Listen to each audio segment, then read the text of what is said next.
Translator, Ninetales. Editor, Dark Gem. They retraced their steps along the path by which they had come. When Chin-Mu beheld that desolate village once more, he entered the chamber where the character Shi had been pasted, and lifted up the infant's garment upon which the character Chin had been stitched. The more he cared, the more disorder stirred within his heart. When he had first come here, his emotions had surged like a storm-tossed sea, leaving him unable to steady his mind for a long while. Because of that turmoil, he had failed to perceive the faint and subtle traces hidden within. The Chin character upon the items Apothecary had taken out bore an uncanny resemblance to the one sewn upon the infant's clothing. At a glance, they seemed to have issued from the same pattern, as though carved from a single mould. Yet under careful scrutiny, minute distinctions still emerged. Chin-Mu had once studied the art of calligraphy under Death. If he could settle his heart and observe with the composure of an ordinary mind, he would discern that the chin upon the infant's garment differed from the chin engraved upon his jade pendant. Yet at that time his emotions had run rampant, clouding his judgment and leading his thoughts astray. Now, upon close inspection, he saw that the chin on the infant's garment had first been traced out before being sewn thread by thread into the cloth. This chin was indeed not the same as the one carved upon his jade pendant. The villagers gathered about village chief and patriarch, inquiring about their perilous venture and what sights they had witnessed aboard that ship. Village chief shook his head gravely. The interior was fraught with mortal danger. We dared not venture deep. We merely skirted the outer reaches and nearly lost our lives. Fortunately, Mute was with us, and thus we were able to withdraw intact. At once, everyone turned to Mute, asking how he had known of that safe route, how he had guided village chief, patriarch, and the rest into and out of that dread vessel. Chin-Mu stepped out into the courtyard. He, too, harboured the same doubts. Even Dutian Devil King had declared that, were his true body to descend, it would take him 1 or 2 years to chart a safe passage into that ruined ship. How, then, had Mute stormed in with such apparent ease? The crowd pressed him with questions for a long while. Mute uttered not a word. He merely revealed an honest smile, and when their urging grew too insistent, he let out 2 anxious "ah" sounds. All eyes turned toward Death. Death and Mute were the closest of companions, and none understood Mute's intentions better than he. Whenever Mute's gestures went uncomprehended, Death would interpret his meaning for the rest. Yet this time Death stood bewildered. It was plain that even he could not grasp what Mute wished to convey. "This Mute refuses to speak," Granny C snapped in irritation. "One of these days you'll suffocate yourself to death." The villagers rested in this humble settlement. The dragon Qilin clung closely to the young patriarch. Now brimming with vigour, the beast rubbed himself incessantly against Patriarch. Patriarch struck a threatening pose as though to beat him, driving him back for a moment. Yet in the very next breath, the creature returned, raising his dragon tail and pressing against the young patriarch's robes, which were already riddled with holes torn by his antics. "You're growing far too fat," the young patriarch lamented bitterly. "I've already said I'm nearing death by old age. I'm abandoning you. Stop rubbing yourself against me. Don't even think of leaping into my arms. I cannot carry you now. Shoo, shoo, away with you." Elsewhere, blind harried Dutian Devil King with inquiries regarding algebra. The Devil King harboured some apprehension toward the villagers, and thus answered as best he could. Yet he responded only to Blind's questions, withholding any deeper or more profound teachings. Apothecary moved swiftly from person to person, examining wounds and applying remedies with practised hands. Chin-Mu stepped once more into that house. Though it might not have been his parents' dwelling, the place granted him a sense of tranquility. Mute followed him inside and gazed around. His coarse hands gently stroked the small wooden horse before lifting that piece of clothing. In the eyes of this rugged, stalwart man lay an unexpected tenderness. Chin-Mu looked toward him. Mute turned and offered him a grin. "Gaetola!" "It is time to depart," Granny C urged them on. "We must return to the village to celebrate the new year. Patriarch, that plump pig you've been raising can finally be slaughtered. Butcher's skills are unmatched. He can prepare a few fine dishes, enough to fill 2 tables. You dare!" The young patriarch grew anxious and cried out, "Do not even think of laying a finger on him. Since you were young, you've cast greedy glances at my dragon Qilin, always plotting to eat him. Go away. Stop rubbing against me. I will not pat you. Elder of Discipline, drag him off." Elder of Discipline chased the dragon Qilin toward Qin Mu. The young patriarch turned and saw the beast waddling away, his massive rump swaying from side to side. He was so rotund that his buttocks were round as a ball, flesh thick as rhinoceros hide. With every step, that plump rear quivered uncontrollably. This fellow must have been freeloading off the cult master. His meals must be quite fine as well. When I first encountered him, he was small as a kitten, rubbing against my leg to wheedle food from me. I fed him until he grew fatter and fatter, and in the end he stuck to me. The young patriarch sighed. In those days, the dragon Qilin had been so small he could cradle him in his arms and stroke his head. What an enormous ship! When they arrived before Moonship, they could not help but marvel in astonishment. Cripple harboured designs on stealing the vessel away, but Granny C scolded him sharply. "You wretched Cripple! Even if you could steal it, where would you dock such a monstrosity? If you dare place it in the village, I'll break your other leg." Cripple could only abandon the thought. He questioned Qin Mu on how he had steered the ship here, and upon hearing the tale of how Qin Mu had commanded it, Cripple's avaricious thoughts rekindled. Gaining the might of a heavenly god upon becoming the Moon Guardian? He hurried to lay his hands upon the giant pillar aboard the ship, yet finding no transformation forthcoming, he could only retreat in disappointment. The great ruins concealed too many unsolved enigmas. Moonship was but one among countless mysteries. When they stepped beyond the formless barrier, the sun already hung high in the heavens. Though it was noon, the air remained bitterly cold. Snow had fallen not long before, and the land lay draped in brilliant white. The mountain ranges were dyed in frost, and each footstep upon the snow released crisp, crunching sounds. In the hollow trunk of a ruined tree, several bears slumbered. The mother bear clasped her cubs in her embrace, sleeping soundly. When she saw Qin Mu and the others suddenly appear, her eyes opened in astonishment. Yet she was too indolent to stir, merely shifting her bulk before sinking once more into hibernation. Qin Mu glanced back. The barrier was fading away, the unimaginably vast moonship sealed within, along with the incomparably intricate cube seal, vanished from sight. In their place stretched a boundless forest. Only when night descended would that mysterious seal manifest once more. "Let us go. We shall return to the village for the new year," village chief said calmly. They began their journey home. The distance to disabled elderly village was great. It would take 1 or 2 days yet. Still, it was fortunate that all had returned safely. On the second evening, they finally arrived at disabled elderly village.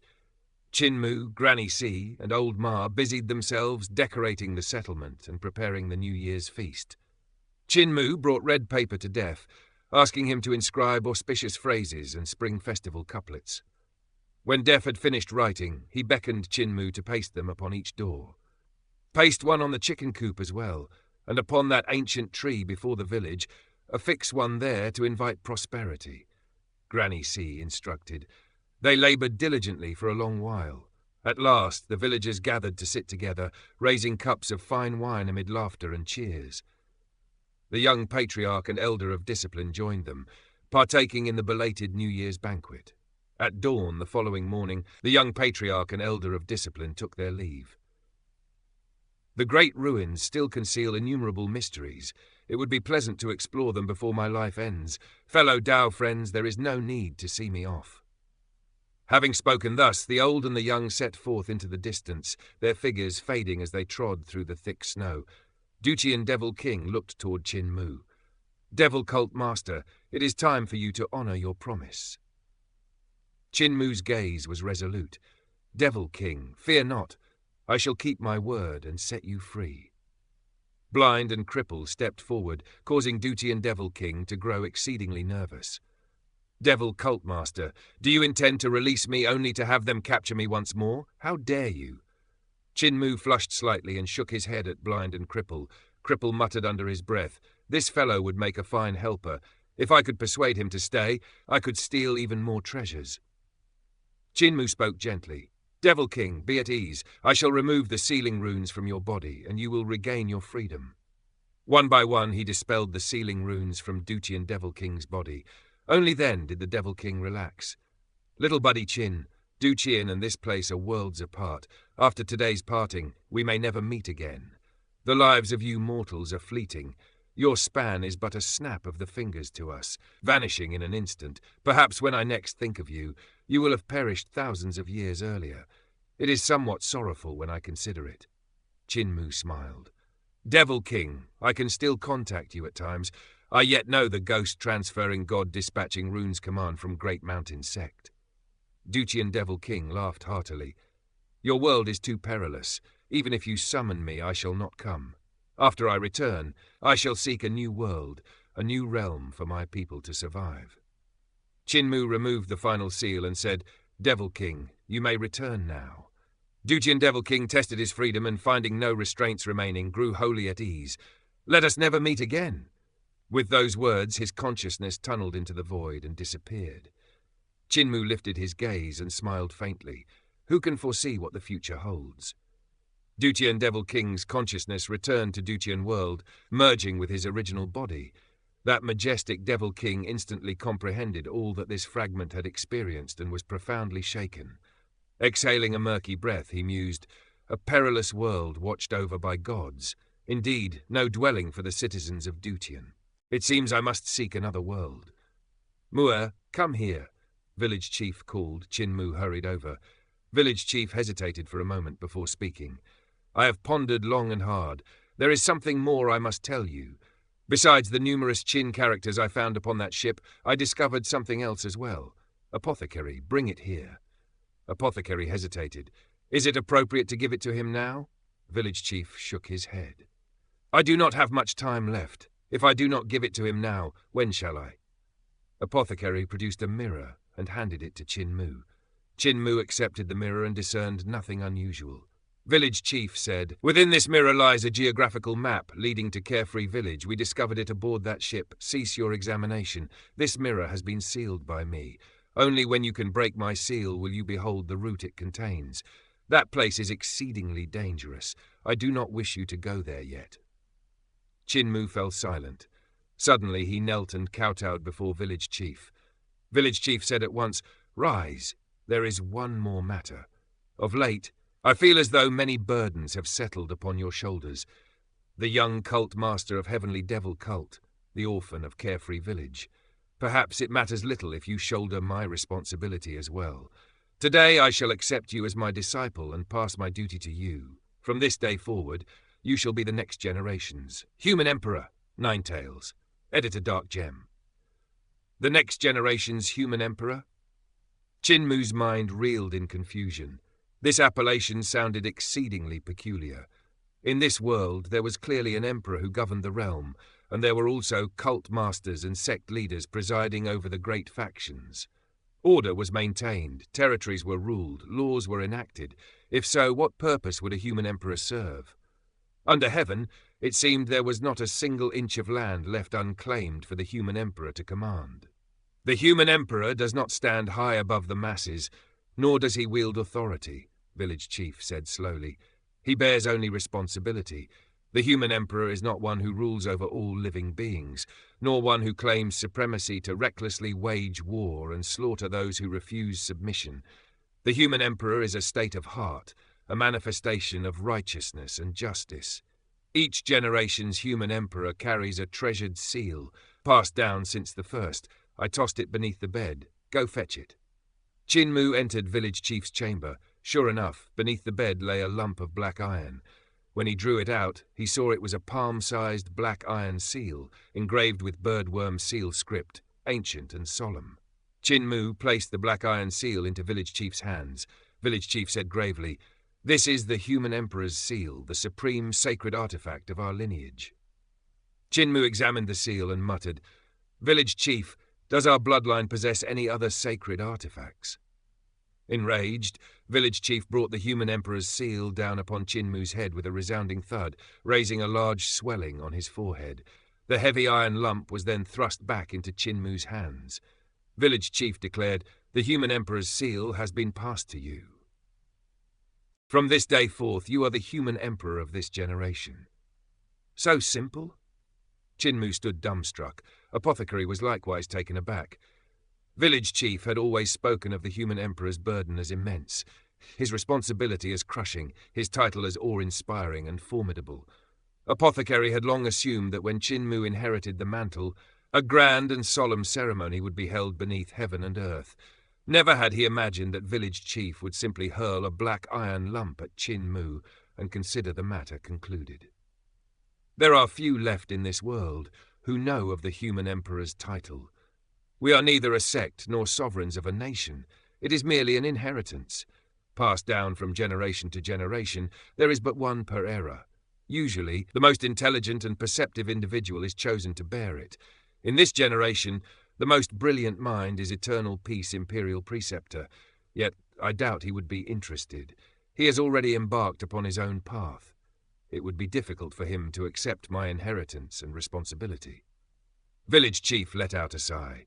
Furthermore, I am too indolent to venture out. After much deliberation, I decided you barely meet the standard. Chinmu consoled him.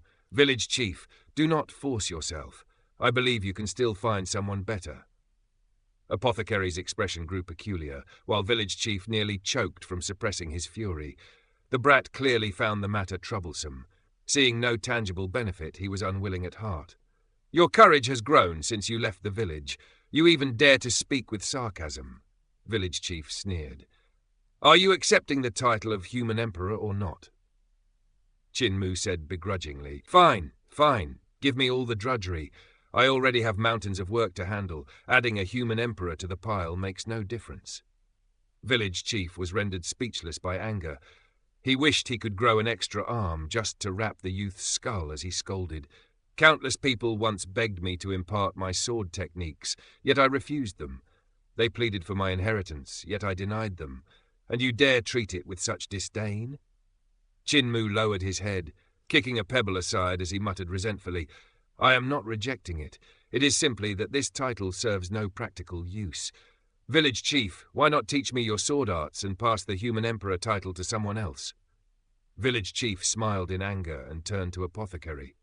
You tell me, does he reject it or not?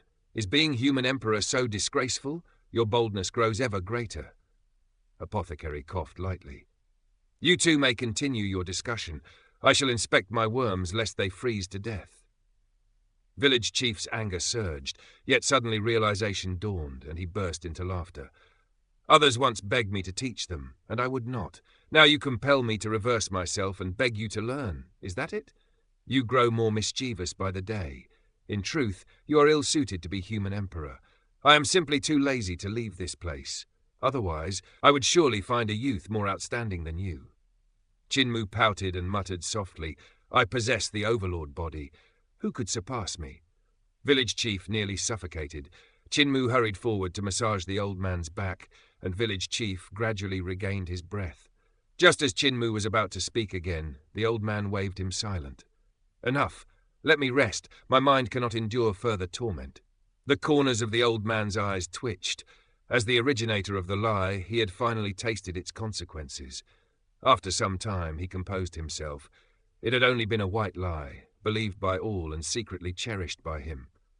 Yet now that he had chosen Chinmu as successor, had he too begun to believe the youth truly bore the overlord body? Too many lies leave one no choice but to believe them, even when one knows they are false. Oh well, oh well.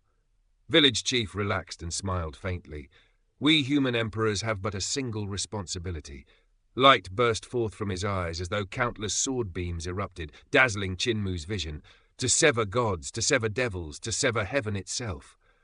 What belongs to gods is governed by gods. What belongs to devils is governed by devils. What belongs to humans is governed by humans.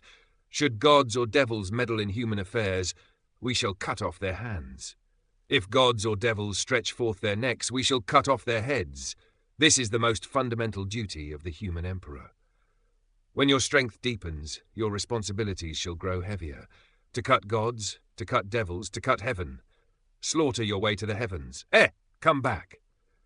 Chinmu flung the human emperor's seal back into village chief's palm and turned to depart. Village chief erupted. His vital chi surged. transforming into a colossal hand that seized Qin Mu by the collar and dragged him back. Wearing a gentle smile, he said, "As the human emperor of this generation, how can you remain ignorant of our lineage's purpose?" I have not finished speaking. Still attempting to flee? "Apothecary! Apothecary! Assist me in restraining him." Apothecary did not appear, and Qin Mu found himself unable to escape, forced to concede. Village chief continued, "Our lineage bears few restrictions, and our aims are precisely these. I shall impart my sword arts to you, yet how much you comprehend depends solely on yourself. Indeed, we also possess the Hall of Human Emperors. When you have leisure, you may visit and witness the meritorious deeds of past human emperors. Also, though my sword techniques are not inferior, should a god or devil witness you employing them, they would undoubtedly attempt to slay you. Stop struggling. You cannot escape my grasp. I did not flee when I accepted this inheritance without thought." "Granny, save me!" Qin Mu cried. Granny C beamed and said to Blind beside her, "That old fellow, village chief, has finally decided to transmit his legacy to Muir. Look, Muir is so delighted he is on the verge of tears." Blind tilted his head suspiciously. I heard him calling for help. "He is overwhelmed with joy," Granny C replied radiantly. "Village chief's inheritance once stirred envy throughout the world. In those days, he was the #1 under heaven, the renowned sword god. Naturally, Muir speaks incoherently from excessive happiness." Unable to break free, Qin Mu resigned himself and stuffed the human emperor's seal into his Tauti sack. Village chief nodded in satisfaction. "You have already grasped the first stance of sword picture, sword-treading mountains and rivers. Show me how much you have improved." Qin Mu acknowledged and executed sword-treading mountains and rivers, yet his display differed from village chief's instruction. He had woven into it eternal peace, imperial preceptor's spiral sword form, drill sword form, and swim sword form, adding numerous transformations. After completing the stance, Qin Mu retracted his sword chi and regarded village chief anxiously. Village chief was astonished, contemplative. "These are the foundational sword forms Eternal Peace Imperial Preceptor taught you?" Qin Mu nodded. "Village chief, I altered the sword-treading mountains and rivers you taught me, thus showing disrespect. Will you dismiss me and seek another human emperor?" "Not bad, not bad," village chief praised. "Eternal Peace Imperial Preceptor is indeed remarkable, capable of deriving new techniques atop 14 foundational forms. He is more suited to be human emperor, yet you are not lacking either. You do not cling rigidly to rules and even dare perform your altered sword-treading mountains and rivers before me. Excellent, excellent. Your vital chi thread has also changed. Did you refine your chi into threads with spiral sword form?" Qin Mu nodded. Village chief said, "I shall suppress myself to the 5 elements realm. You shall employ your new sword-treading mountains and rivers, and we shall exchange a single strike." Qin Mu's eyes brightened. "Village chief, if I defeat you, may I relinquish the title of human emperor?" Village chief smiled faintly, condensing chi into a sword. "Very well. If you defeat me, I shall carry the human emperor's seal to my grave." Qin Mu inhaled deeply. His form transformed abruptly into Venus Sovereign. White tiger's head, twin dragons beneath his feet. His vital chi turned into metallic gold chi, condensing into a sword as sword radiance burst forth. Sword-treading mountains and rivers. Beneath his blade, mountains and rivers unfurled like a vast painting scroll, enveloping the entire village and drawing village chief within. Not only had he integrated the Imperial Preceptor's foundational forms, he had also fused Def's path of painting, thousands of mountains and rivers pressed toward the opponent like a tangible world descending.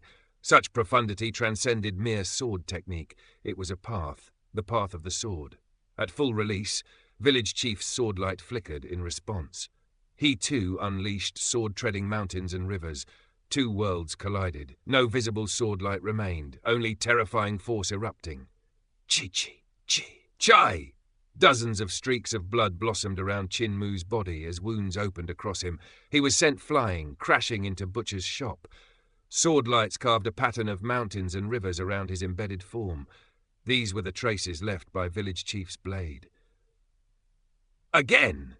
Qin Mu shouted, sealing his wounds as he lunged forward to execute sword-treading mountains and rivers once more. In the next instant, A figure flew out and smashed into Oldma's house. Another pattern of mountains and rivers formed around him. Chinmu slid down the wall, stunned. Smearing dragon's saliva over his wounds, he pondered deeply, refining his sword-treading mountains and rivers.